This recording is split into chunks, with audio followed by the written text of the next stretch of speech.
नेहमी तुम्ही वेगळ्या शब्दात सगळं हे मांडत असतात. वेगळ्या शब्दांचा विषय नाही आहे, मतलब वेगळे शब्द जे आहेत ते आता याच्या शब्दाचा विषय तर नाही आहे. पण यांना म्हणजे या सगळ्या शेतकऱ्यांना आमची आहे साथ.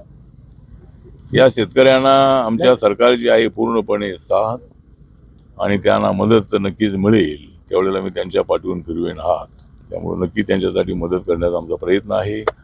आणि बीड जिल्ह्यामध्ये, नंतर धाराशिव जिल्ह्यामध्ये, जालना जिल्ह्यामध्ये, छत्रपती संभाजीनगरमध्ये, लातूरमध्ये, अनेक जिल्ह्यामध्ये मोठा प्रमाणात नुकसान झालेलं आहे आणि त्यांना न्याय मिळाला पाहिजे अशी आपली भूमिका आहे. पुढचे बाजू सरकार ना बघा सर, आता कसं करायचं ह्या जमिनीत?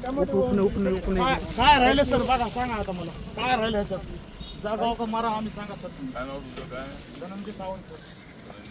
घरात पाणी हे सगळं. मोठी बहीण आहे सर आमची, लग्न करायची इच्छा होती. नाही, बहिणीचं लग्न करायचं सर. मोठं म्हणजे शेजारी पाजारी. घरात पाणी, ह्याच्यात पाणी, करावं काय? खाली सर कर्जमाफी किंवा सरकारने ठोक पावलं घेतल्याशिवाय पर्याय नाही सर. आम्हाला जीवन मारण्याचा प्रश्न आहे सर. आम्हाला फाशी घ्यायला तरी सांगा सर. कपडे सुद्धा वाहून गेले बघा सर. गेल्या वर्षी चड्डी ती सापडली सर. ह्याच्यापेक्षा अजून काय सांगत नाही सर.